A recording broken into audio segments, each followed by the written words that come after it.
When a struggling waitress gave her hot lunch to a trembling old woman, she thought she was just being kind. She had no idea that her generosity was actually a test that would bring the most powerful billionaire in the city to her humble diner the very next morning. His arrival would unlock a shocking secret and restore a stolen legacy in ways she never imagined. Before we start, your support means everything to us. Like, comment, and subscribe so we can keep creating stories like this. The relentless Seattle rain hammered against the grime-streaked windows of the Rusty Spoon, drowning out the low hum of the refrigerator motor. Tessa Reynolds wiped the cracked laminate counter for the 10th time that hour, her movements mechanical, a stark contrast to the brilliant mind that once designed intricate data infrastructures for the city's skyline. Now, at 26, she was invisible, hidden beneath a stained apron and a name tag that hung crookedly on her chest. "Table 4 needs coffee, Reynolds. Stop daydreaming." Mr. Rick barked from the pass-through window, his voice grating like sandpaper. "You are lucky to have this job." Tessa bit her lip, suppressing the retort that she was overqualified to run the entire establishment.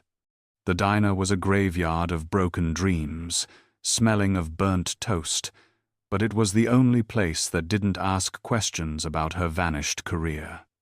Suddenly, the brass bell above the door jingled weakly. The door pushed open, admitting a gust of freezing wind and a swirl of dead leaves. Standing on the threshold was a figure so frail it seemed the wind might blow her away.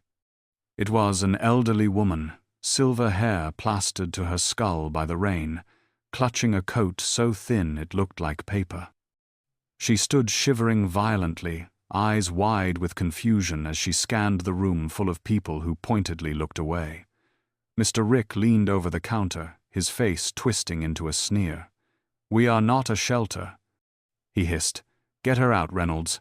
Paying customers come first." Tessa looked at the trembling woman, then back at her boss, and a spark of defiance ignited in her chest. She ignored Mr. Rick completely, tossing her rag into the bucket. "She is a person, Rick," Tessa whispered fiercely, stepping out from behind the counter. She crossed the checkered floor and gently took the woman's ice-cold hands. "It is okay," Tessa said softly. "Come with me.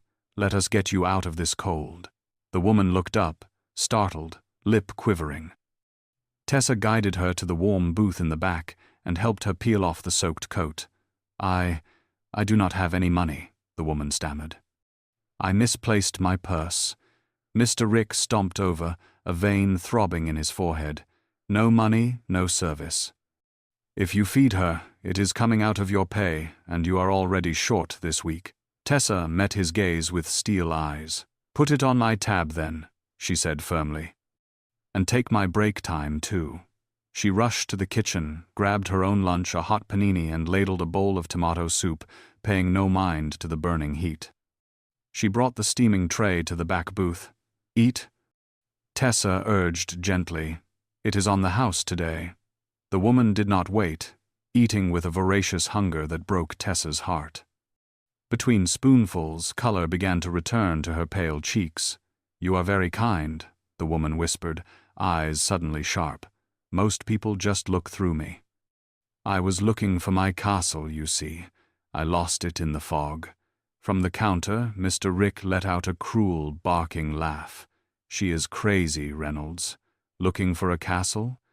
She does not even know what planet she is on."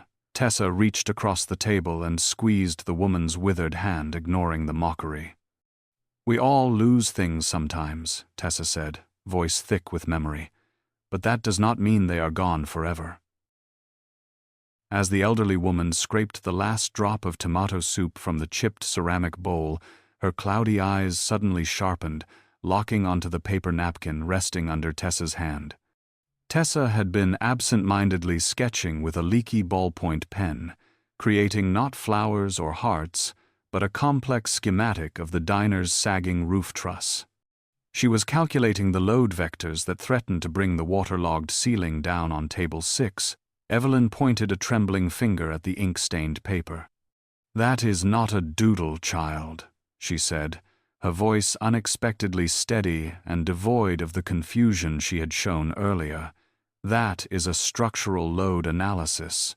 Tessa flinched, instinctively crumpling the napkin into her sweating palm, terrified that Mr. Rick would see she was wasting time on fantasy instead of refilling sugar packets. "It is nothing," Tessa lied quickly, her heart hammering against her ribs like a trapped bird. "Just nonsense." But Evelyn reached out, her grip surprisingly strong for someone so frail, and stopped Tessa's hand. "Do not lie to me," Evelyn whispered, looking deep into Tessa's eyes with a gaze that felt like it was scanning her very soul. "You see the world in numbers and lines, do not you? You are a builder." Tessa felt a lump form in her throat, the old pain of her stolen career flaring up like a fresh burn.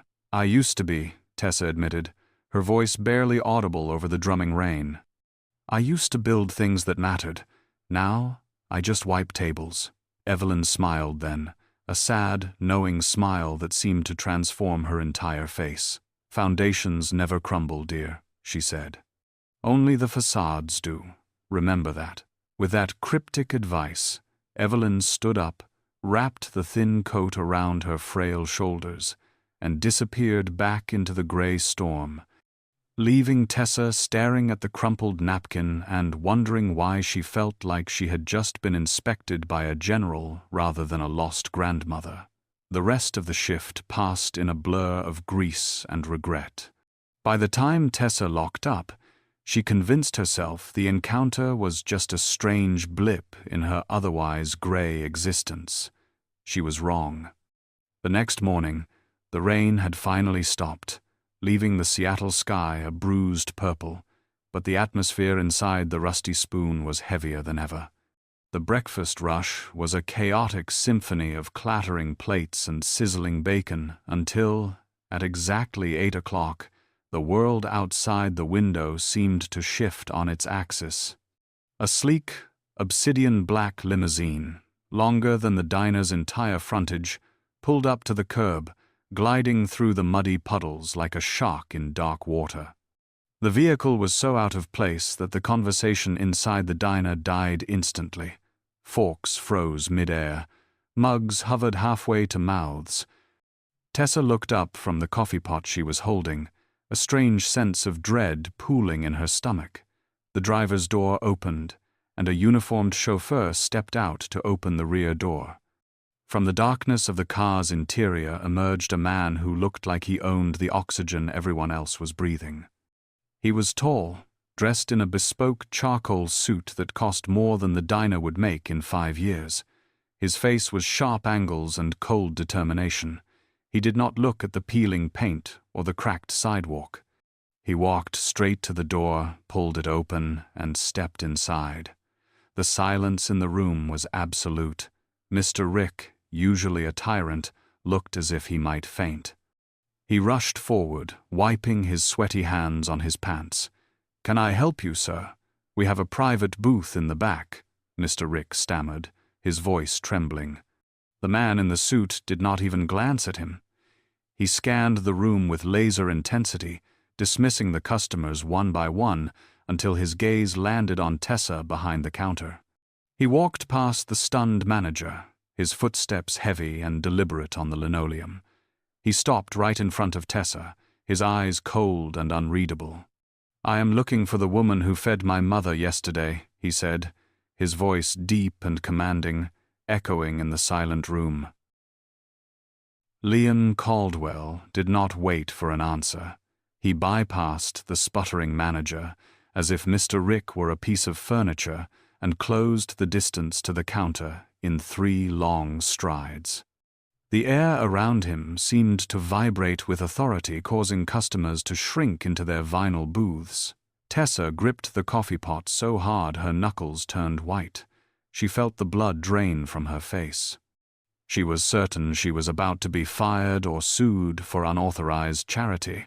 "That was you, was it not?" Liam demanded, his steel-gray eyes locking onto hers with terrifying intensity.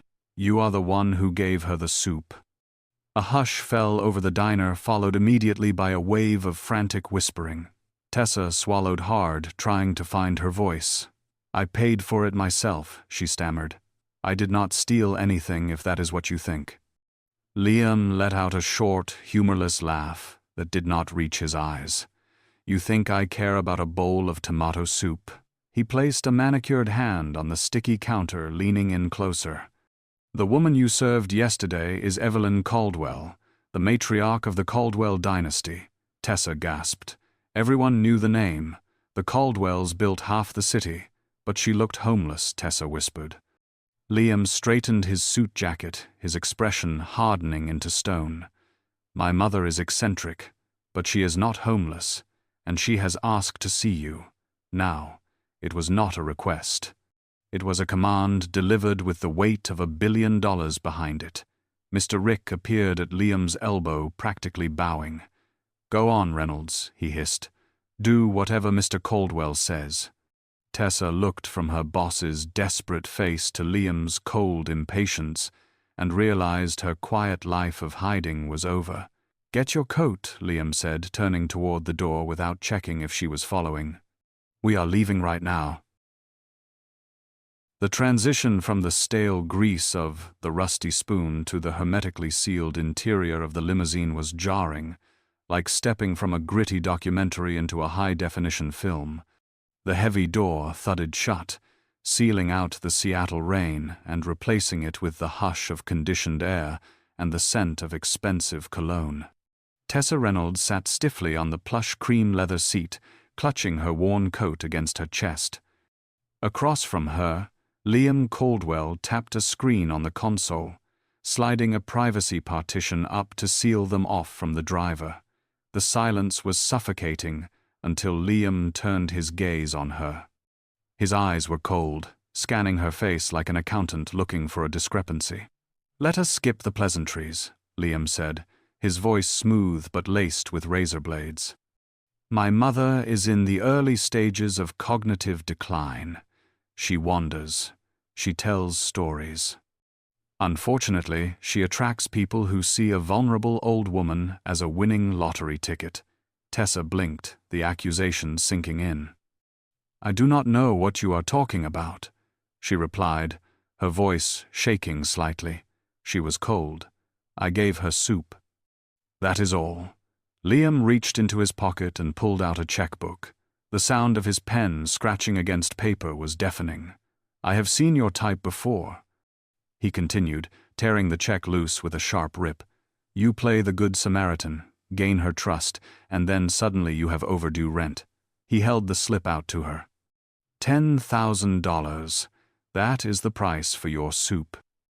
Take it, and if I ever see you near my family again, I will bury you under so much litigation you will not be able to breathe." Tessa looked at the check. $10,000. It was more money than she had seen in 3 years. It could pay off her father's medical debt. It could save her. For a heartbeat, the temptation was physical. But then she looked at Liam's contemptuous face, and the pride of the architect she used to be roared back to life. She reached out and took the check. Liam's lip curled in a sneer. "Predictable," he muttered.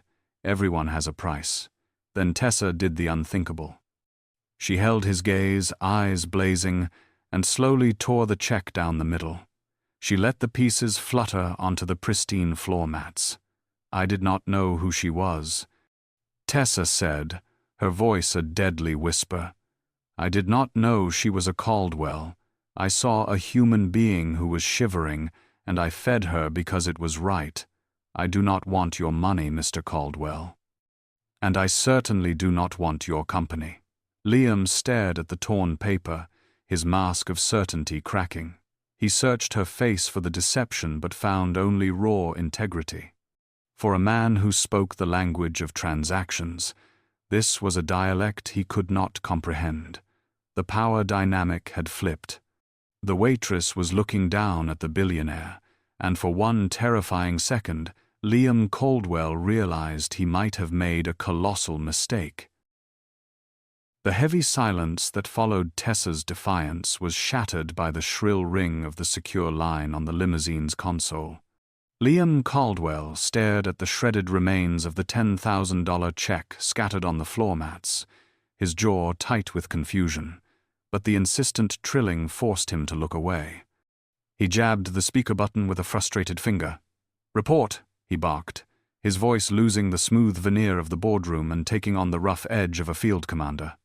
The voice that crackled back filled the leather-clad interior with panic. "Mr. Caldwell, we have a code red at the apex. The load-bearing sensors on the north face are redlining. The primary truss is showing stress fractures. If we do not stabilize it in the next hour, the entire atrium is going to come down." Liam cursed, a sharp, violent sound that made Tessa flinch against the door. "I am 5 minutes out," Liam snapped. "Clear the lower levels and get the structural team in the trailer.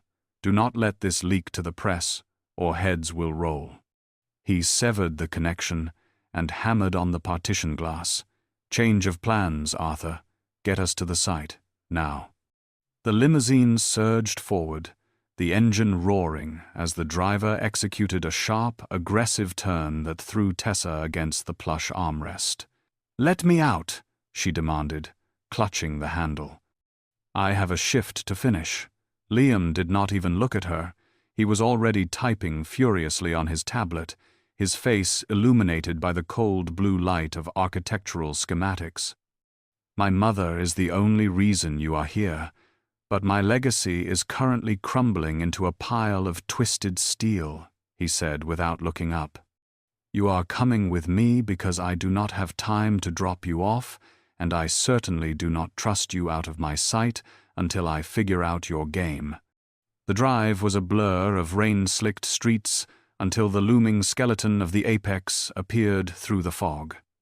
It was a massive structure of glass and steel, half-finished and imposing, surrounded by the chaotic strobe of orange warning lights. The car screeched to a halt in the mud, and Liam kicked the door open, ignoring the rain that instantly soaked his expensive suit. He threw a yellow hard hat at Tessa. "Put this on and stay out of the way," he ordered. Tessa followed him, struggling to keep up in her worn sneakers as they navigated the frenzied construction site. The air smelled of wet concrete and ozone. Inside the command trailer, the noise was deafening. A dozen engineers were shouting over one another, pointing fingers at a sprawling table covered in wide-format blueprints. Liam stormed into the fray, his presence acting like a gravity well that pulled everyone's attention. "Explain to me why my building is trying to kill itself," he roared, leaning over the table.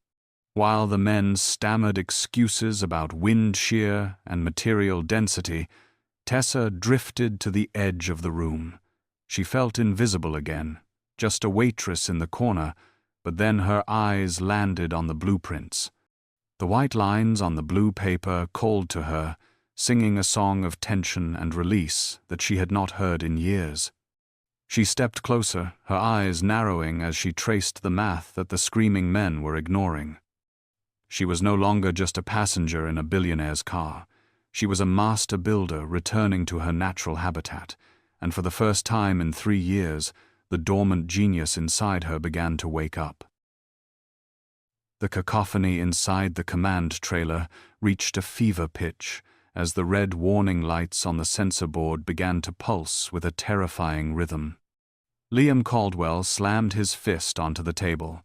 "I do not pay you to guess," he roared at the lead engineer, a man named Davis who was sweating through his high-visibility vest. "The sensors are screaming that the north pillar is buckling. Fix it or you are all fired." Davis threw his hands up in despair. "It is the steel quality, Mr. Caldwell. The tension is too high for this grade. We need to evacuate." Tessa stood by the water cooler, feeling the vibration of the panic in the floorboards. Her eyes were glued to the wide-format schematic spread across the table. It was not the steel, it was the math. The differential equation for the cantilever load was missing a critical variable for wind shear at this specific altitude. It was a rookie mistake, Her heart raced against her ribs. If she stayed silent, the building would fail. If she spoke, she risked humiliation.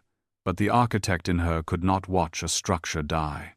"It is not the steel," Tessa said, her voice cutting through the shouting like a bell. "It is the fulcrum point. You calculated the load for a static wind model, not dynamic shear." The room went dead silent. Davis spun around his face, flushing a deep red. "Who let the waitress in here?" he sneered, pointing a trembling finger at the door. "Get her out. We are trying to save a billion-dollar asset, not order a sandwich." He moved to grab her arm, but Liam's voice stopped him cold. "Wait." Liam looked at Tessa, really looked at her, remembering the fire in her eyes when she tore up his check. "What did you say?" Tessa stepped up to the table, ignoring Davis's scoff. She grabbed a thick red marker from the tray. "Look here," she said, her hands moving with the fluid confidence of a maestro. "The vector sums on the north face are zeroed out, but at 400 feet, the torque from the wind is exponential, not linear." She drew a sharp red line across the blueprint, crossing out a column of numbers. "You need to shift the load transfer to the secondary truss, here and here." She scribbled a new equation in the margin, the numbers flowing from her brain faster than she could write. "If you reinforce the cross-bracing at node 6, the tension drops by 40% instantly." She capped the marker and looked up, breathless. The silence was heavier than the steel beams outside. Davis blinked, looking at the math on the paper. He pulled out his calculator, his fingers trembling as he punched in Tessa's new variables. He paled. "My God," Davis whispered, looking at Liam with fear. "She is right. The math balances perfectly. If we divert the load now, the sensors will green-light in 5 minutes." Liam turned slowly to face Tessa. The cold arrogance was gone, replaced by a look of profound shock. He was staring at a waitress in a wet coat, but he was seeing something else entirely. "Do it," Liam ordered his team, never breaking eye contact with her. The red warning lights on the main console flickered once, twice, and then settled into a steady, reassuring green, signaling that the structural integrity of the apex had finally stabilized. A collective exhale swept through the cramped command trailer, blowing away the suffocating tension that had gripped the room only moments before. Davis, the lead engineer who had mocked Tessa just minutes ago, stared at the monitor in total disbelief, his mouth slightly agape as the load distribution numbers aligned perfectly with the waitress's scribbled calculations. He looked at his calculator and then at the floor, humiliated by her intellect. The silence was absolute. Liam Caldwell did not look at the monitors. He did not look at his team of highly paid experts who had failed him. He looked only at Tessa Reynolds. She stood near the door, clutching her cheap, wet coat, shrinking back into herself as if the burst of brilliance she had just displayed was a shameful crime she needed to atone for immediately. Liam crossed the room, the crowd of stunned men parting for him like water. He stopped inches from her, his gaze intense, stripping away the layers of grease, fatigue, and poverty to see the sharp mind hiding underneath. "Who are you?" Liam asked, his voice low and entirely devoid of the cold cynicism that had colored their earlier interactions in the limousine.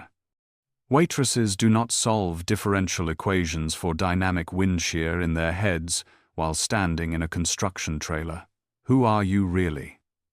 Tessa looked down at her worn sneakers, unable to meet his piercing eyes.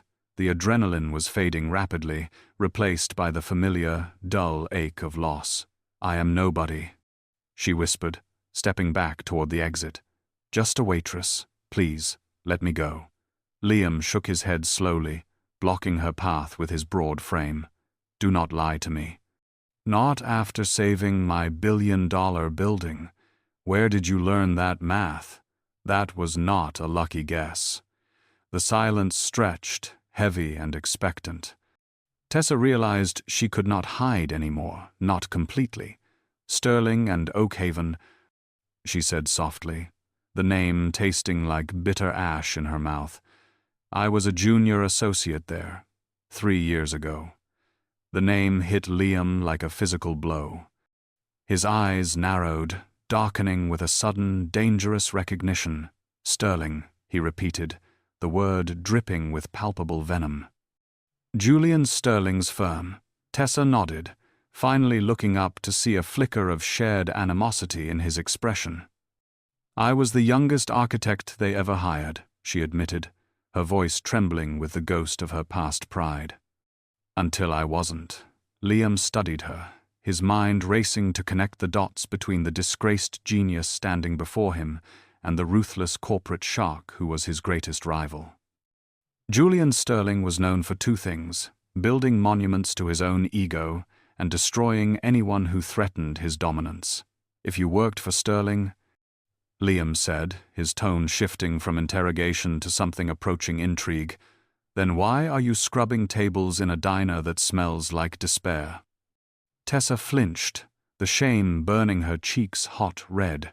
"Because Julian Sterling does not just fire people, Mr. Caldwell," she replied, her eyes flashing with a sudden, fierce hurt. "He erases them, and he made sure that if I ever touched a blueprint again, he would finish the job." The drive from the chaotic construction site to the Caldwell estate was wrapped in a heavy, contemplative silence that felt thicker than the fog outside. The limousine wound its way up a private road lined with ancient oaks, their branches interlocking like skeletal fingers against the slate-gray sky. Tessa pressed her face against the cool glass, watching as the city she had helped build, and then been banished from, shrank into the distance. She felt like an intruder in a world that had rejected her, yet Liam sat opposite her watching her, not with suspicion but with a burning curiosity that unsettled her more than his earlier anger. The car stopped before a sprawling limestone mansion that looked more like a European museum than a home. "My mother is waiting," Liam said, his voice softer, now shedding the armor of the corporate titan. "And I need to understand why she chose you out of 3 million people in this city." They walked through a cavernous foyer where crystal chandeliers cast prismed light on marble floors, eventually finding Evelyn not in the grand salon, but in a cozy sun-drenched conservatory filled with the humid scent of rare orchids. The trembling woman from the diner was gone. In her place sat a matriarch wrapped in a cashmere shawl reading a thick, leather-bound book with gold-rimmed glasses perched on her nose. She looked up as they entered, her eyes clear and sharp as cut glass, showing zero signs of the cognitive decline Liam had feared. "I see you brought my guest," Evelyn said, marking her page with a silk ribbon. "And I see she is not wearing her apron." Liam stepped forward, his confusion palpable. "Mother, you told me you were lost yesterday. You told me you wandered off and got confused. But this woman, she is an architect, Mother. A genius who just saved the apex from structural failure. That is not a coincidence." Evelyn chuckled, a low, rich sound that filled the glass room. She gestured for Tessa to sit in the wicker chair beside her. "There are no coincidences in business, Liam, you know that," Evelyn replied, patting Tessa's hand with a warmth that felt entirely genuine. "I was not lost, my dear. I was scouting." Tessa blinked, the word hanging in the humid air like the mist from the ferns. "Scouting," she whispered. "For what? A waitress?" Evelyn shook her head, her gaze shifting between her son and the young woman.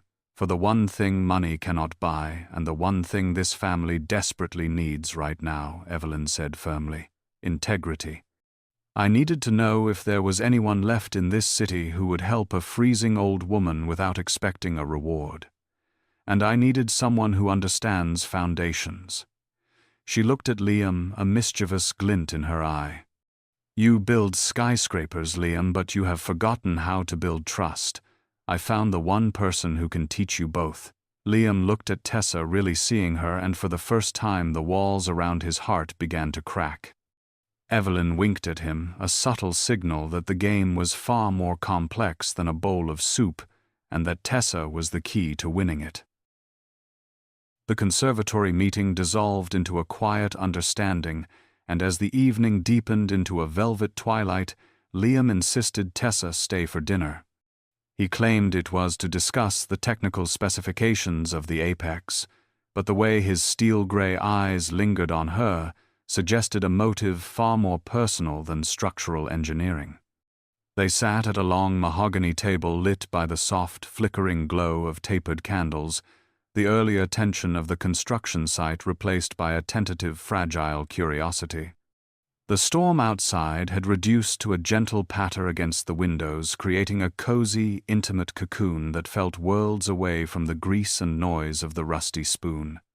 The meal was exquisite, yet Tessa barely tasted the food. Her mind was racing with the sheer surrealism of sitting across from the man whose skyscrapers she had admired from afar for years. Liam poured her a glass of deep red wine, his demeanor shedding the last remnants of the cold corporate titan he wore like armor. "You are not just good with numbers, Tessa," Liam said, softly leaning forward with an intensity that made her pulse quicken. "You saw the flaw in the truss before my lead engineer even looked at the sensor data. That kind of intuition takes years to build. Why did you really leave the industry?" The question hung in the warm air, heavy and inevitable. Tessa looked into her wineglass, swirling the liquid as if searching for courage in the crimson depths. "I did not leave," she confessed, her voice trembling slightly with the weight of 3 years of silence. "I was exiled." She looked up, meeting his gaze with a raw vulnerability that stole the breath from his lungs. 3 years ago, I designed the Seraphim Tower for Sterling and Oakhaven. It was my masterpiece, the work of my life. But Julian Sterling needed a scapegoat for a massive financial discrepancy in the firm's accounts. Liam's jaw tightened at the mention of his rival, a muscle jumping in his cheek. "He framed you?" Liam asked, his voice low and dangerous. "He accused me of embezzlement," Tessa whispered, the shame of the memory still burning hot despite the luxury surrounding her. "He planted money in my digital accounts, falsified the metadata on my designs to look like his own work, and gave me a terrible choice: resign quietly and disappear, or face federal prison." She paused, fighting back the tears that threatened to spill.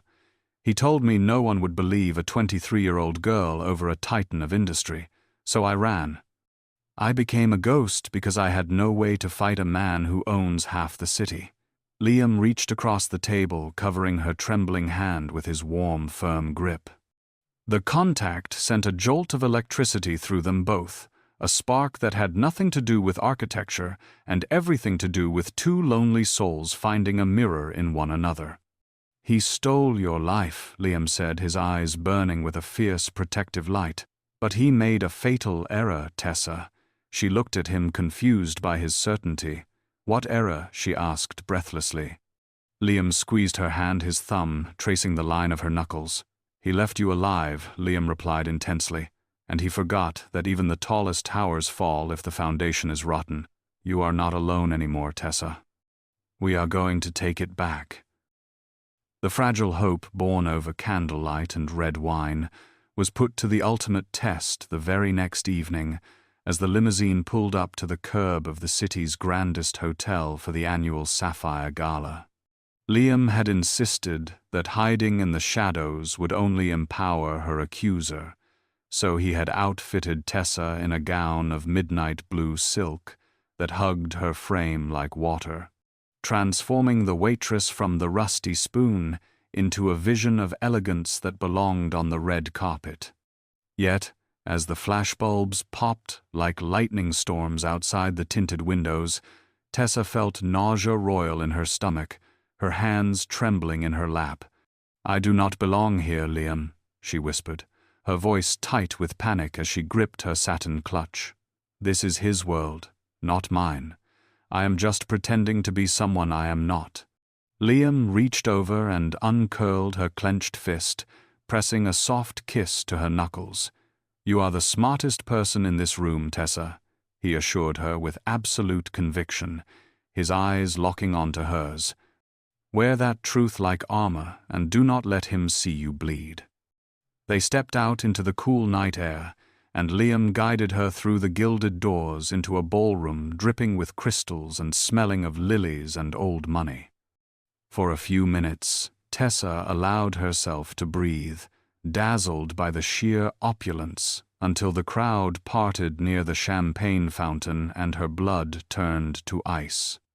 Standing there, holding court with a glass of scotch in one hand and a cigar in the other, was Julian Sterling. He looked exactly as he had 3 years ago, impeccably groomed, charmingly sinister, and radiating the kind of power that crushed anything in its path. He spotted Liam first, raising his glass in a mock toast, but then his eyes slid to Tessa, and his smile curdled into a look of predatory amusement. He did not wait for them to come to him. He strode across the marble floor, his presence acting like a vacuum that sucked the oxygen out of the room.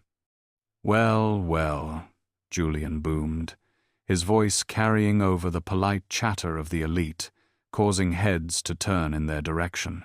"If it isn't Liam Caldwell and—" He paused for dramatic effect, looking Tessa up and down with a sneer that made her feel naked beneath the silk. "Is this a charity date, Liam? I did not know you were in the habit of picking up disgraced thieves from the service entrance." The music seemed to stop. The chatter died. Tessa froze, the safety she had felt with Liam shattering instantly as the man who had stolen her life stood 3 feet away, weaponizing her trauma for sport. "I hear she is pouring coffee these days," Julian continued, turning to the crowd with a cruel grin that dared anyone to challenge him.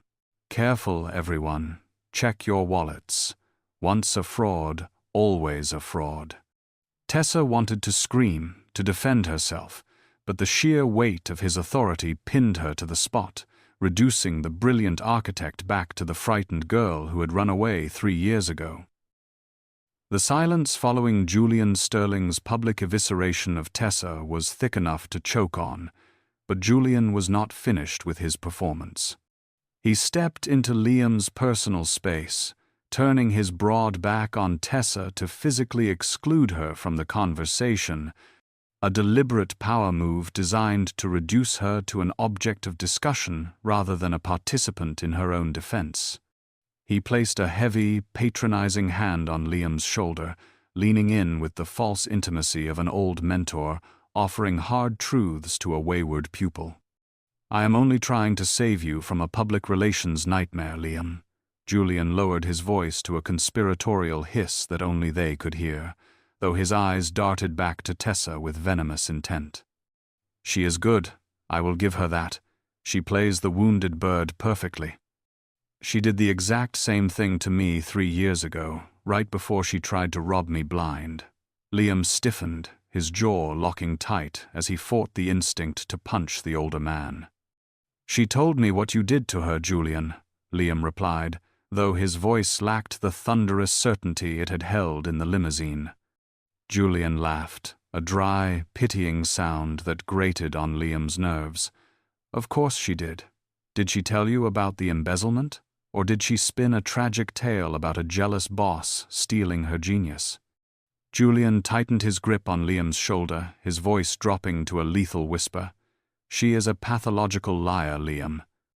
She seduced my CFO to get the access codes, and when we caught her, she tried to burn the firm to the ground to cover her tracks. She is doing the same thing to you. Look at her. She is not a victim. She is a predator in a cheap dress." Liam involuntarily glanced past Julian's shoulder to where Tessa stood alone in her midnight blue gown, trembling under the weight of 100 staring eyes. She looked terrified, yes, but to a mind suddenly poisoned by doubt, terror could look suspiciously like guilt. "If you stay with her," Julian whispered, delivering the final crushing blow, "I will ensure every bank in this city calls in your loans for the apex by tomorrow morning. Do you really want to bankrupt your family legacy for a waitress who played you for a fool?" The threat hung in the air, a guillotine blade waiting to drop. Liam looked at Tessa, and for one heartbeat, just one single fatal second, he hesitated. He looked at the woman who had saved his building, and then he looked at the man who held the keys to his financial ruin, and the cold calculation flashed behind his eyes. It was brief, a mere flicker of uncertainty, but to Tessa, watching from across the cold marble floor, it was a scream. She saw the doubt cloud his gray eyes. She saw him weigh her word against his empire, and in that split second, she saw him lose. The connection they had built over blueprints and wine shattered instantly into a million jagged pieces. Is greater than #, number is greater than... Tessa did not wait to hear Liam's answer because the hesitation in his eyes was an answer in itself. The moment she saw him weigh his empire against her integrity, something vital inside her chest withered and died, leaving only a cold, hollow ache where hope had briefly bloomed. She turned on her heel, the midnight blue silk swirling around her ankles like a storm cloud, and fled the ballroom, ignoring the confused murmurs of the elite as she pushed through the heavy gilded doors into the night. She did not stop running until she hit the cold pavement outside, the damp Seattle air hitting her flushed skin like a stinging slap of reality. She hailed the first taxi she saw, diving into the back seat and curling into a tight ball, pressing her forehead against the cool glass as if trying to disappear completely. "Take me to Eastlake," she whispered to the driver, her voice cracking with suppressed sobs, wanting only to be back in the shadows where ghosts belonged. When she finally unlocked the door to her tiny, damp apartment, the smell of mildew and stale coffee greeted her like an old, miserable friend, a stark and cruel contrast to the scent of lilies and champagne that still clung to her hair. She stood in the center of the dim room, shivering violently, and clawed at the zipper of the gown Liam had bought her. It fell to the floor in a shimmering pool, looking like a shed skin she could no longer inhabit, a costume for a play that had been cancelled. She pulled on her oversized gray sweater and worn jeans, the uniform of her exile, and dragged her battered suitcase from under the bed. The sound of the wheels scraping against the warped floorboards echoed in the silence, sounding like a death knell for the brief, foolish hope she had allowed herself to feel. She began to pack with mechanical efficiency, tossing in her few shirts, her sketchbook, and the framed photo of her parents she had saved from the wreckage of her old life. "I was stupid," she sobbed into the empty room, the words tearing from her throat as hot tears finally spilled over. "I was stupid to think a billionaire would choose the truth over his bank account. Julian wins. He always wins." She moved to the grimy window, looking out at the city skyline where the apex stood tall and proud, a monument she had saved for a man who could not save her. She zipped the bag shut with a finality that felt like closing a coffin. She would leave tonight, take a bus to Portland or maybe Boise, somewhere Julian Sterling's shadow did not reach. She sat on the edge of the sagging mattress, clutching her knees to her chest, waiting for the dawn so she could disappear again, convinced that the fairy tale was over and the villain had written the ending. Is greater than #, number is greater than... The morning light filtered through the floor-to-ceiling windows of Liam Caldwell's executive suite, casting long, gray shadows that matched the turmoil in his chest. He stood staring out at the rain-slicked city, the image of Tessa's retreating figure in the blue gown burned into his retinas, a ghost of his own failure haunting him. He had called her phone 10 times. 10 times it had gone to voicemail. He was a man who built skyscrapers, yet he had let a single whisper from a rival dismantle his conviction. The heavy oak doors to his office flew open with a bang that made him jump. He turned, expecting his assistant, but instead found Evelyn Caldwell marching into the room. The transformation was absolute and terrifying. Gone was the shuffling gait, the trembling hands, and the confused eyes of the woman in the diner. She moved with the predatory grace of a lioness, her spine steel straight, clutching a thick black dossier under her arm. "Mother?" Liam asked, blinking in confusion as he stepped away from the window. "You should be resting," Evelyn ignored him, crossing the room and slamming the dossier onto his mahogany desk with a sound like a gunshot, causing his crystal tumbler to rattle. "And you should be groveling at that girl's feet instead of sulking in your ivory tower," she snapped, her voice sharp and commanding, devoid of any frailty. Liam stared at her, stunned by the sudden clarity in her gaze. "I do not understand," he stammered, his mind struggling to reconcile the two versions of his mother. "The doctor said you were declining. The doctor says what I pay him to say," Evelyn cut him off, leaning over the desk with a fierceness that reminded him she had built the family fortune alongside his father. "I am not senile, Liam. I am strategic. And you almost ruined a 3-year operation last night because you let Julian Sterling get inside your head." She opened the dossier, spreading out financial records and legal documents that bore the Sterling and Oakhaven seal. "You asked why I was at that diner. I was not looking for soup. I was looking for her." Liam looked down at the papers, his brow furrowing as he read the headers. "What is this?" he asked, touching the paper. "This is the official shareholder registry for Sterling and Oakhaven," Evelyn declared, pointing a manicured finger at the top line. "Read it." Liam's eyes widened as he saw the name listed next to the 51% controlling stake. It was not a holding company. It was Evelyn Caldwell. You own his firm." Liam whispered, the floor seemingly dropping out from under him. "I have been the silent majority shareholder for 20 years, Evelyn revealed, her eyes blazing. "I let Julian run it because he made money, but 3 years ago the numbers stopped adding up. He was rotting the company from the inside, destroying brilliant minds to cover his incompetence. I suspected he was manipulating the metadata on the architectural assets, claiming ownership of designs he could not possibly have created. I went undercover to find the one victim he feared most. The one genius who could actually prove the fraud because she wrote the code he stole." Evelyn grabbed Liam's tie, forcing him to look at her. "Tessa did not just feed a hungry old woman, Liam. She fed the only person in this city who has the power to fire Julian Sterling, and you let her walk away."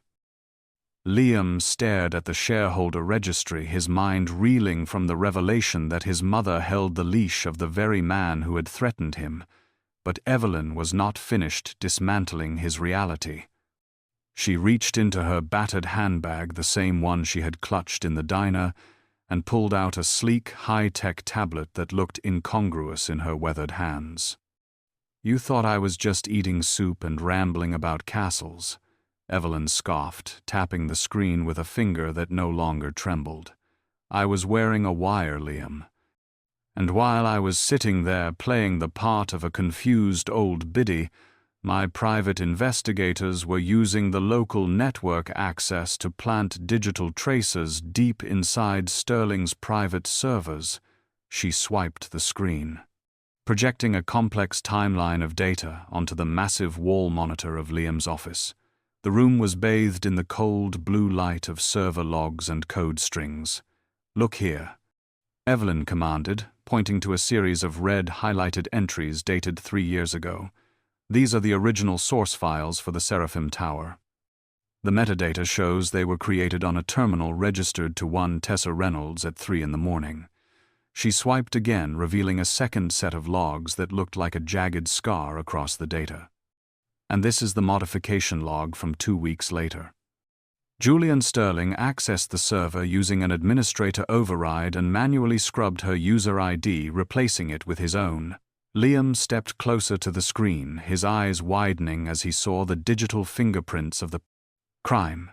"He did not just steal her work," Liam whispered, his voice thick with disgust. "He clumsily pasted his name over it and then deleted the revision history to hide the theft." Evelyn nodded grimly. "He thought he had erased the trail because he is arrogant and sloppy," she said. "But he forgot that the silent shareholder sees everything. I have been gathering this evidence for 6 months, waiting for the right moment to strike." but I needed a witness who could explain the code, someone who could stand in front of the board and walk them through the architecture of the fraud. She turned to look at her son, her expression softening from anger to urgent, pleading, "That girl in the diner is not just a victim, Liam. She is the prosecutor, the judge, and the jury. She is the only person who knows where the bodies are buried, because she is the one who designed the graveyard he forced her into." Liam looked at the screen, seeing the undeniable proof of Tessa's genius and Sterling's 5. Villainy, realizing he had almost thrown away the only weapon capable of winning this war. "I accused her of lying," Liam said, the guilt crashing down on him like falling steel. "I hesitated when he threatened me." Evelyn closed the dossier with a sharp snap that echoed in the silent office. "Then you better fix it," she ordered. "Because without her, this evidence is just numbers on a screen. With her, it is a conviction. She is packing her bags right now, Liam. If she leaves this city, Julian wins forever." The tires of the limousine screeched against the wet pavement of Eastlake, a sound that tore through the quiet desperation of the grey morning. Liam Caldwell did not wait for his driver to open the door. He burst out into the relentless Seattle drizzle, his expensive Italian leather shoes splashing into muddy puddles without a second of hesitation. He sprinted toward the crumbling brick building, just as the heavy front door creaked open. Tessa Reynolds stepped out onto the stoop, struggling with the broken handle of her battered suitcase, her face pale and drawn, eyes red-rimmed from a sleepless night spent mourning a future she thought she had lost forever.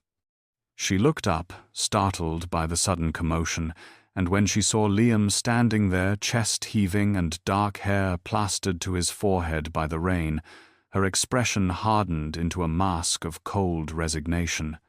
"Go away," she said, her voice cracking but firm as she gripped the suitcase handle tighter until her knuckles turned white. "I have nothing left for you to inspect, Mr. Caldwell. You and Julian have taken it all." She tried to push past him toward the waiting taxi, but Liam blocked her path, not with the arrogance of authority this time, but with a desperate pleading humility she had never seen in him before. "I was wrong," Liam shouted over the sound of the falling rain, ignoring the water soaking his pristine dress shirt to his skin. "I was a coward, Tessa. I let a liar make me doubt the only honest thing I have found in this entire city." Tessa stopped shaking her head slowly as the wind whipped her hair across her face. "It is too late," she whispered, hot tears mixing with the cold rain on her cheeks. "He has won. He always wins. I am leaving." Liam reached out not to grab her, but to offer her the thick black dossier he had carried from his office like a holy relic.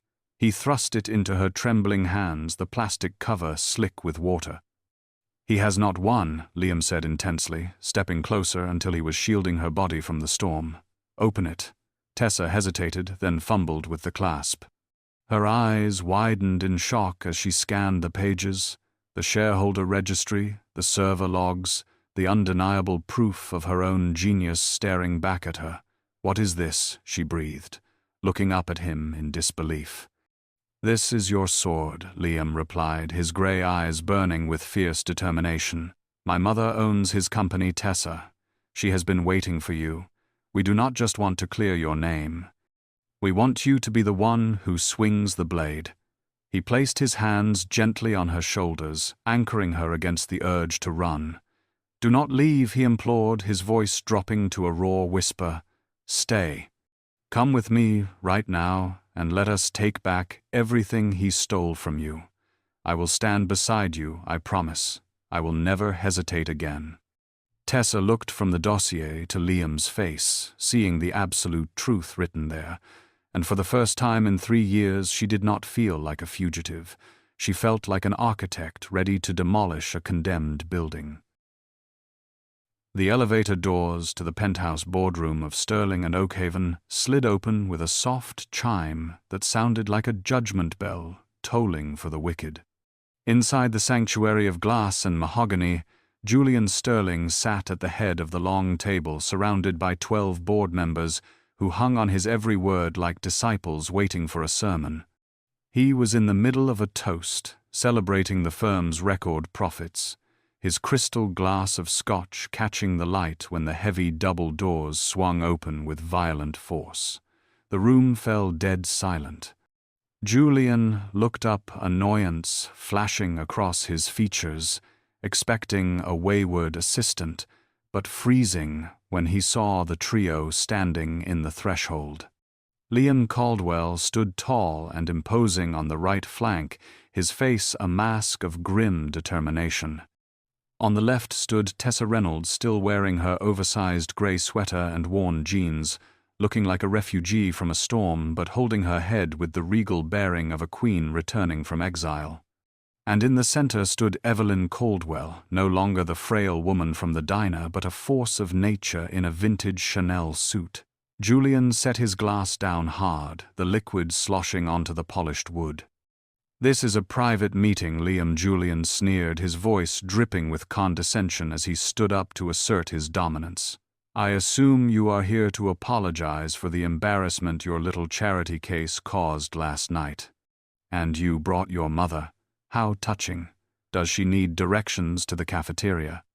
The board members chuckled nervously, but their laughter died in their throats as the trio marched forward in perfect synchronization. Tessa did not flinch at the insult. She gripped the black dossier tighter, her knuckles white. "We are not here to apologize," Julian Tessa said, her voice ringing clear and steady through the cavernous room, bouncing off the glass walls that overlooked the city she had helped build. "We are here to correct a structural failure in the company's foundation." Julian rolled his eyes, waving a dismissive hand at security. "Get them out," he barked at the guard in the corner. "Now." But the guard did not move. He was looking past Julian at Evelyn, who had walked straight to the head of the table. Julian watched, in stunned disbelief, as the elderly woman he had dismissed as a senile relic pulled out the heavy leather chair at the head of the table, his chair, and sat down with terrifying authority. "Sit down," Julian Evelyn commanded, her voice cracking like a whip across the silent room. "You are standing in my light." Julian blinked, looking from Evelyn to the board members who were suddenly staring at their shoes. "Excuse me," he sputtered, his face flushing a deep purple. "You are a silent investor, Evelyn. You have no voice here."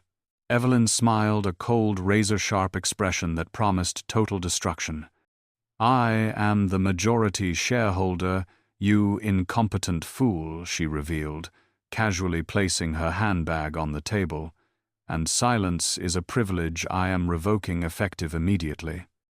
Julian Sterling stood frozen, his face a mask of purple rage, as Tessa Reynolds moved toward the presentation console with the calm assurance of an executioner. She did not look at the board members, who whispered frantically behind their hands. Her eyes were locked on the screen that dominated the room. She connected the black dossier's digital drive, and the massive monitor flickered to life, bathing the mahogany table in the stark, unforgiving light of forensic data. A collective gasp rippled through the room as the detailed schematics of the Seraphim Tower appeared overlaid with red, jagged lines of code that looked like arterial spray. "This is not just a building," Tessa announced, her voice steady and echoing off the glass walls that overlooked the gray city below. "This is a crime scene." She tapped the glass screen, zooming in on the metadata timestamp embedded deep within the architectural foundation files. "As you can see, the original load-bearing algorithms were written 3 years ago on a terminal registered to my biometric ID." Julian slammed his fist on the table, rattling the crystal water pitchers and spilling more of his expensive scotch. "This is preposterous," he shouted, spit flying from his lips as he looked desperately at his colleagues. "She hacked our system. She is manipulating the data right now to frame me, just like she tried to embezzle our funds." Tessa ignored him completely, swiping to the next slide, which displayed a damning side-by-side comparison of the server logs.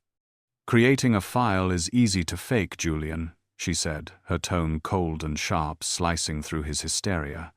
"But server admin overrides leave a permanent scar in the kernel. Here is your personal login ID overwriting my authorship 2 weeks before you fired me." She pointed to the timestamp, which glowed ominously on the screen. "And here is the security footage from the hallway camera outside my office, showing you entering at midnight when the manual override occurred." The video played on the screen, a grainy but undeniable image of Julian sitting at Tessa's desk, stealing her life's work while she slept in her small apartment, unaware her future was being erased. The board members turned to stare at their CEO, their expressions shifting from confusion to absolute disgust as the truth sank in. Julian looked around the room, sweat beading on his forehead, realizing the walls were closing in on him. "Security," he screamed, his voice cracking with desperation. "Remove these trespassers immediately. I am the CEO of this company, and I order you to clear this room." He reached for the phone to call the lobby, his hands shaking violently. "Save your breath, Julian," Evelyn Caldwell said from the head of the table, her voice cutting through his panic like a guillotine blade. "The board convened in an emergency session 10 minutes ago while you were drinking scotch." She gestured to the silent security guard who finally moved, stepping away from the wall, not toward Tessa but toward Julian. "They have already reviewed the evidence I sent them. You are not calling security, Julian. Security is here for you. It is over." The metallic click of handcuffs fastening around Julian Sterling's wrists shattered the heavy silence of the boardroom, a sound that signaled the end of a dark era and the death of a tyranny. He thrashed against the burly security guards, his face a mask of disbelief, shouting incoherent threats about lawsuits and conspiracies, but his voice sounded thin and powerless against the crushing weight of the evidence Tessa had presented. As the double doors swung shut behind his screaming figure, the room collectively exhaled, the toxic pressure of his tenure dissipating instantly like smoke in a strong wind. Evelyn Caldwell stood up, smoothing the front of her vintage suit with dignified calm, commanding the attention of the table one last time. "We have purged the rot," she announced to the stunned board members, her voice ringing with authority. "But a vacuum is dangerous in our industry. This firm needs a new architect immediately. Someone who understands that a building is only as strong as its truth." She turned slowly to Tessa, who was disconnecting her drive with trembling hands. "Tessa Reynolds, 3 years ago you were the future of this company before it was stolen. Today, you are its savior. The board and I have agreed unanimously. Effective immediately, you are the new Chief Executive Officer of Sterling and Oakhaven." Tessa gasped, her hand flying to her mouth as she looked from Evelyn to the board, seeing not skepticism in their eyes, but desperate hope. I am just a waitress," she stammered, the ghost of her exile still whispering in her ear. "No," Evelyn corrected gently, her eyes softening. "You were in hiding. Now you are finally home." Later, under a sky that had finally cleared to a brilliant crystalline blue, Liam and Tessa stood on the private rooftop terrace of the skyscraper, the wind whipping Tessa's hair across her face. The city sprawled below them, a glittering grid of lights and steel that Tessa now commanded. Liam took her hand, his touch grounding her in the vertigo of her new reality. "You built this moment," he said, looking at her with a reverence that stopped her heart. "Not with bricks or mortar, but with character." He reached into his pocket, pulling out not a velvet ring box, but a folded piece of paper, the torn check from the limousine, taped back together with care, but with the $10,000 figure crossed out and replaced with the handwritten words, "Partner for life." "I do not want to just build buildings with you, Tessa," Liam whispered, dropping to one knee on the gravel roof. "I want to build a life. Will you marry me?" Tessa laughed. a sound of pure, unadulterated joy that carried over the city. She pulled him up and kissed him, sealing a pact that was stronger than steel. She looked out at the infinite horizon, realizing that the castle Evelyn had been searching for in the fog was never a building at all. It was this moment, built on the humble foundation of a single bowl of soup given to a stranger in the rain. If Tessa's journey from the diner counter to the boardroom proved to you that true integrity always finds a way to shine, please light up that like button and share your thoughts in the comments. Your support builds the foundation that allows us to construct more powerful stories like this one. Make sure to subscribe and turn on notifications so you are always in the front row for our next premiere. And please, share this video with someone who feels invisible today. Remind them that they are not lost in the fog. They are just laying the groundwork for a magnificent comeback. Thank you for being part of our story.